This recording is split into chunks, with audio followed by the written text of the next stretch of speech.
नमस्कार मित्रांनो, स्मार्ट अभ्यास या यूट्यूब चॅनलवर आपले मनापासून स्वागत आहे।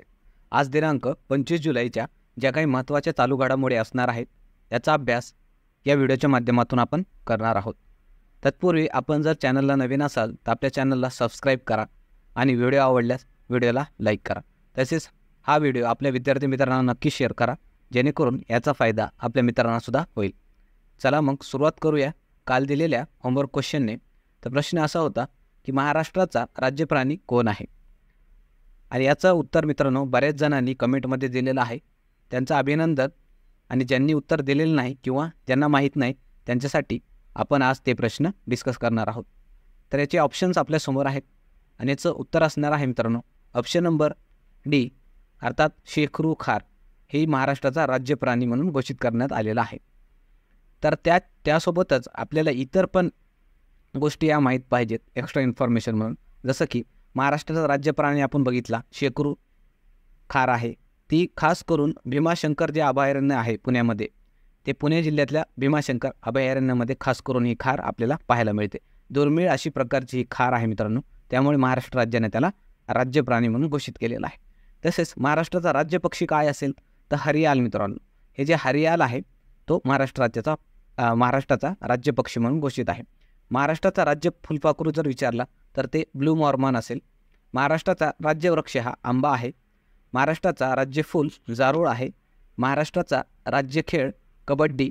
महाराष्ट्राचा राज्यगीत जय जय महाराष्ट्र माझा, हे नुकतंच मागच्या वर्षी 2023ला हा आपलं राज्यगीत म्हणून घोषित करण्यात आलेला आहे राज्य सरकारकडून, जय जय महाराष्ट्र माझा। आणि महाराष्ट्राचा राज्य मासा हा सिल्वर पापलेट आहे। हे आपल्याला यासोबतच एक्स्ट्राची इन्फॉर्मेशन लक्षात ठेवायची आहे, कारण यावर सुद्धा बरेचसे अशा परीक्षांमध्ये प्रश्न येऊन गेलेला आहे। त्यानंतर आजच्या चालू घडामोडीचा पहिला प्रश्न आपण बघणार आहोत। तर प्रश्न असा आहे की सियाचीन ग्लेशियर भागात तैनात होणारी भारतीय सैन्यातील दुसरी महिला अधिकारी कोण ठरली आहे। ऑप्शन्स आपल्यासमोर असतील आणि याचं योग्य उत्तर असणार आहे मित्रांनो ऑप्शन नंबर ए, अर्थात सुप्रीता सिटी हे जे आहेत भारतीय सैन्यामधल्या महिला अधिकारी, त्यांची सियाचीन ग्लेशियर या भागामध्ये तैनाती झालेल्या आहेत आणि अशा ह्या दुसऱ्या महिला ठरलेल्या आहेत। तर त्यांच्याविषयी थोडी माहिती बघूया। पहिली महिला अधिकारी कोण ठरल्या होत्या, शिवा चौहान, ज्यांची की अगोदर सियाचीन भागामध्ये त्यांना तैनात करण्यात आलेलं होतं। आणि हे जे काही सुप्रीता सिटी आहेत त्या मैसूर कर्नाटक या ठिकाणच्या रहिवासी आहेत। आता सियाचीन ग्लेशियर जे आहे ते हिमालयातल्या काराकोरम रांगेत आहे, आणि ही जी काराकोरम रांग आहे मित्रांनो हिमालयातली सर्वोच्च मानली जाते। त्याच्यामध्ये सर्वोच्च असे मोठमोठे हाईटचे असे आपल्याला शिखर पाहायला मिळतात।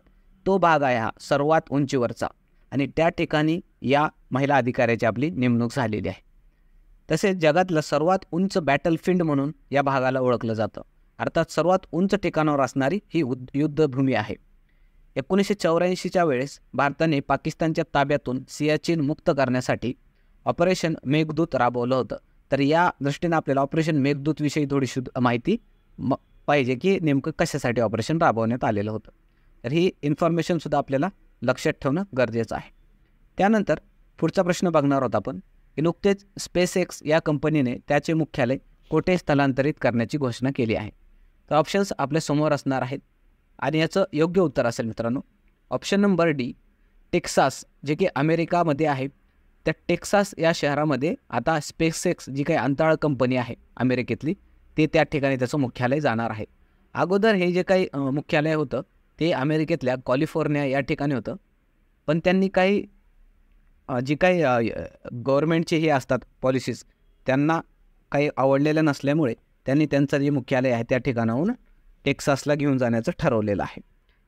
त्यांच्याविषयी थोडी माहिती बघणार आहोत की स्पेसएक्स ही जी कंपनी आहे ही एक अमेरिकेतली खाजगी अंतराळ संस्था आहे किंवा कंपनी आहे। याची स्थापना 2002 साली झालेली आहे।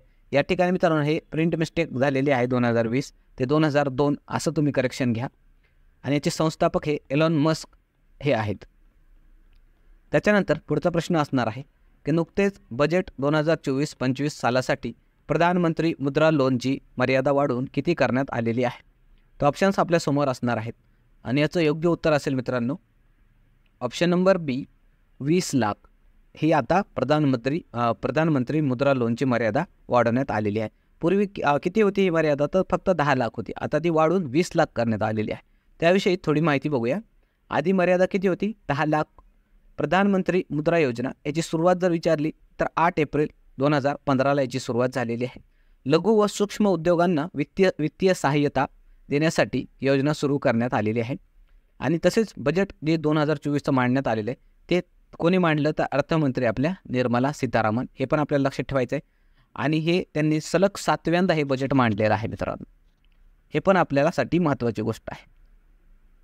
तत्पूर्वी आपल्याला हा व्हिडिओ कसा वाटत आहे ते आपल्याला कमेंटमध्ये सांगा. आणि व्हिडिओ आवडला तर व्हिडिओला लाईक करा आणि आपल्या चॅनलला नक्की सबस्क्राईब करा. पुढचा प्रश्न असणार आहे की नुकतेच कोणत्या राज्याने स्वतःचे सरकारी OTT प्लॅटफॉर्म तयार केला आहे? तर ऑप्शन्स आपल्यासमोर आहेत आणि याचं योग्य उत्तर असणार आहे मित्रांनो ऑप्शन नंबर बी, मेघालय. मेघालय या राज्याने स्वतःचं OTT प्लॅटफॉर्म मित्रांनो लॉन्च केलेलं आहे. हे आपल्यासाठी महत्त्वाची घडामोड. तसेच त्याविषयी माहिती बघूया.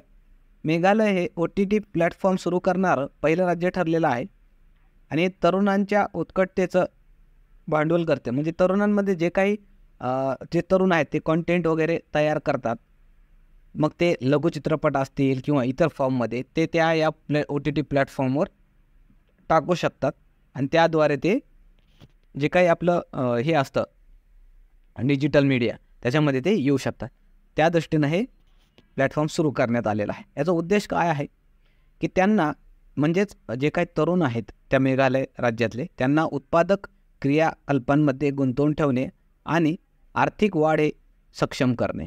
म्हणजे एकंदरीत हे जे काही वेगवेगळ्या उत्पादक अशा क्रिया आहेत त्याच्यामध्ये या तरुणांना सामावून घेणे आणि आर्थिक जी काही क्षमता आहे ती वाढवणे हा त्यामागचा उद्देश आहे. हे आपल्याला लक्षात ठेवायचं एवढंच. त्यानंतर आपल्याला पुढचा प्रश्न बघायचा आहे की नासा या अंतराळ संस्थेद्वारे पहिल्यांदाच हिपहॉप सॉन्ग द रेन कोणत्या ग्रहावर पाठवण्यात आले आहे? तर एक सॉन्ग मित्रांनो अर्थात गाणं हे नासा या अंतराळ संस्थेने दुसऱ्या ग्रहावर गाणं पाठवून दाखवलेलं आहे. तर ते आपल्याला ऑप्शन्स आपल्यासमोर आहेत आणि याचं योग्य उत्तर असणार आहे मित्रांनो ऑप्शन नंबर बी, शुक्र ग्रह. शुक्र ग्रहावर नासा या हे जे अंतराळ संस्था आहे तिनं हिपहॉप सॉन्ग द रेन हे पाठवून दाखवलेलं आहे. त्याविषयी आपण थोडंसं बघूया. हे जे काही गाणं आहे ते शुक्र ग्रहापर्यंत पोहोचवण्यासाठी 14 मिनिटाचा वेळ लागलेला आहे मित्रांनो. आणि याचा वेग हा पाठवण्याचा प्रकाशाचा जो वेग असतो 3 × 10⁸ या वेगाने तो गाणं त्या ठिकाणी त्या स्पीडने गेलेला आहे तिथपर्यंत. तरी पण त्याला 14 मिनिटं हा वेळ लागलेला आहे शुक्र ग्रहापर्यंत पोहोचण्यासाठी. म्हणून ही आपल्यासाठी महत्त्वाची घडामोड आहे. एवढं लक्षात ठेवायचं आहे आपल्याला. शुक्र ग्रहाविषयी जर बघायचं एक्स्ट्रा इन्फॉर्मेशन तर शुक्र हा ग्रह सर्वात उष्ण ग्रह मानला जातो आणि तसेच त्याला इव्हनिंग स्टार किंवा मॉर्निंग स्टार असंही म्हटलं जातं. का? कारण हा जी काही ग्रह आहे ते सर्वात उष्ण आहे आणि हा दिवसा जरी बघितला आपण सकाळी लवकर तरी हा आपल्याला चमकणारा दिसतो आणि रात्री पण उशिरापर्यंत हा चमकत असतो. म्हणून त्याला इव्हनिंग स्टार किंवा मॉर्निंग स्टार असं म्हटलं जातं. असं दुसरं नावसुद्धा त्याला लक्षात घ्यायचं आहे आपल्याला. असं सुद्धा म्हटलं जातं. नासाचं लॉंग फॉर्म जर बघितलं तर national aeronautics and space administration असं आहे आणि याची स्थापना 1958 या वर्षी झालेली आहे. एवढं आपल्यासाठी महत्त्वाचं फक्त. त्यानंतर पुढचं आपण जसं की दररोज काही ना काही रिव्हिजनसाठी चार्ट घेत असतो तर आजचं चार्टमध्ये काय असणार आहे की जे काही अलीकडच्याच काळामध्ये काही दिवसांमध्ये नियुक्त्या झालेल्या आहेत महत्त्वाच्या त्या आपण डिस्कस करणार आहोत. आणि या नियुक्त्या आपल्याला परीक्षांमध्ये पुढच्या 100% विचारल्या जातात मित्रांनो. तर CBSEचे अध्यक्ष म्हणून नेमकंच कुणाची नियुक्ती झालेली आहे? तर राहुल सिंग यांची झालेली आहे. ट्रायचे अध्यक्ष म्हणून अनिल कुमार लाहोटी यांची नियुक्ती झालेली आहे. NSGचे प्रमुख म्हणून नलिन प्रभात.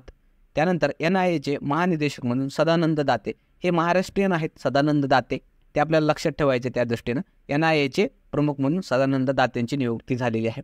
तसेच भारताचे दुसरे लोकपाल म्हणून न्यायमूर्ती खानविलकर यांची नियुक्ती झालेली आहे. महाराष्ट्राची पोलीस महासंचालक म्हणून रश्मी शुक्ला ज्या की महाराष्ट्राच्या पहिल्या महिला पोलीस महासंचालक बनलेल्या आहेत.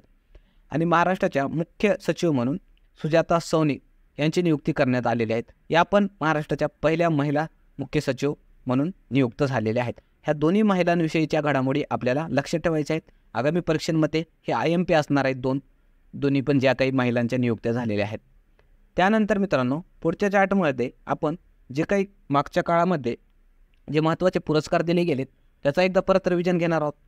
याच पुरस्कारांमधून आपल्या येणाऱ्या परीक्षांमध्ये आपल्याला 100% प्रश्न येणार. याचपैकी अवॉर्डमधून एखादा प्रश्न येणार म्हणजे येणार. तर ते फक्त आपल्याला नावं लक्षात ठेवायचं आहे. जसं की मिस वर्ल्ड 2024 हे अवॉर्ड कोणाला देण्यात आलेलं आहे तर किंवा त्याची विजेता कोण ठरलेली आहे तर क्रिस्टिना पिस्कोवा जे की चेक रिपब्लिक या देशाची आहे. त्यानंतर मिस युनिव्हर्स 2023चा किताब हा शेनिस पलासियो हिनं जिंकलेला आहे. त्यानंतर ज्ञानपीठ विचारलं जाऊ शकतं आपल्याला तर त्याचे विजेते कोण आहेत रामभद्राचार्य आणि गुलजार हे आहेत. त्यानंतर मराठी साहित्य अकादमी युवा पुरस्कार हे देवीदास सौदागर यांना देण्यात आलेला आहे त्यांच्या उस्वन या कादंबरीसाठी. आणि मित्रांनो युवा साहित्यावर पुरस्कार येऊ शकतो यावेळेस म्हणून हा स्टार करून ठेवा आपल्याला प्रश्न. त्यानंतर मराठी साहित्य अकादमी बाल पुरस्कार अकादमी बाल साहित्याचा पुरस्कार हा भारत सासने यांच्या समशेर आणि भूतबंगला या कादंबरीसाठी देण्यात आलेला आहे. 33वा सरस्वती सन्मान हा प्रभा वर्मा यांच्या रौद्र सात्विकम या कादंबरीसाठी देण्यात आलेला आहे. लता मंगेशकर पुरस्कार 2024 अमिताभ बच्चन यांना देण्यात आलेला आहे. दादासाहेब फाळके पुरस्कार 2024 शाहरुख खान याला देण्यात आलेला आहे. आणि महाराष्ट्र भूषण 2024 हा प्रदीप महाजन यांना देण्यात आलेला आहे. हे पुरस्कारसुद्धा आपल्याला आपल्या परीक्षेच्या दृष्टीनं अतिशय महत्त्वाचे आहेत म्हणून आपण या ठिकाणी वारंवार आपल्यासाठी रिव्हिजन घेत आहोत मित्रांनो. कारण याच पुरस्कारांमधून आणि याच नियुक्त्यांमधून आपल्याला कुठे ना कुठं एखादा तरी प्रश्न 100% परीक्षेमध्ये विचारला जाणार मित्रांनो. कारण हेच महत्त्वाचे असे पुरस्कार आहेत. त्यानंतर शेवटी आपण जसं दररोज होमवर्क क्वेश्चन देतो तसाच आजचा होमवर्क क्वेश्चन काय असणार आहे की महाराष्ट्रातील दुसऱ्या क्रमांकाचे उंच शिखर कोणते आहे आणि याचं उत्तर आपण सर्वांनी कमेंटमध्ये सांगायचं आहे मित्रांनो. आणि जरी येत नसलं तरी उत्तर देण्याचा कमीत कमी प्रयत्न करा जेणेकरून तुम्हाला यामुळे ती गोष्ट जास्त काळ लक्षात राहील. आणि जरी नाही आलं तरी आपण उद्या व्हिडिओमध्ये आपण याचं डिस्कशन घेणारच आहोत. तसेच मित्रांनो जे काही आपल्या टेलिग्राम चॅनल आहे त्या टेलिग्राम चॅनलवर जाऊन आपण मागं जे काही आपण काही व्हिडिओ घेतलेले आहेत जानेवारी ते जून हे 6 माही व्हिडिओ असेल किंवा मग इतर काही नियुक्त्यांबाबतीत पुरस्कारांबाबतीत स्पेशल व्हिडिओचे आपण नोट्स त्या ठिकाणी टाकलेले आहेत. त्या ठिकाणी तुम्ही जाऊ शकता आणि त्या तुमच्या रिव्हिजनसाठी त्या PDF तुम्ही डाउनलोड करून घेऊ शकता. तोपर्यंत थांबूया, पुन्हा भेटूया उद्याच्या लेक्चरमध्ये. तोपर्यंत थांबणार आहोत आपण. धन्यवाद.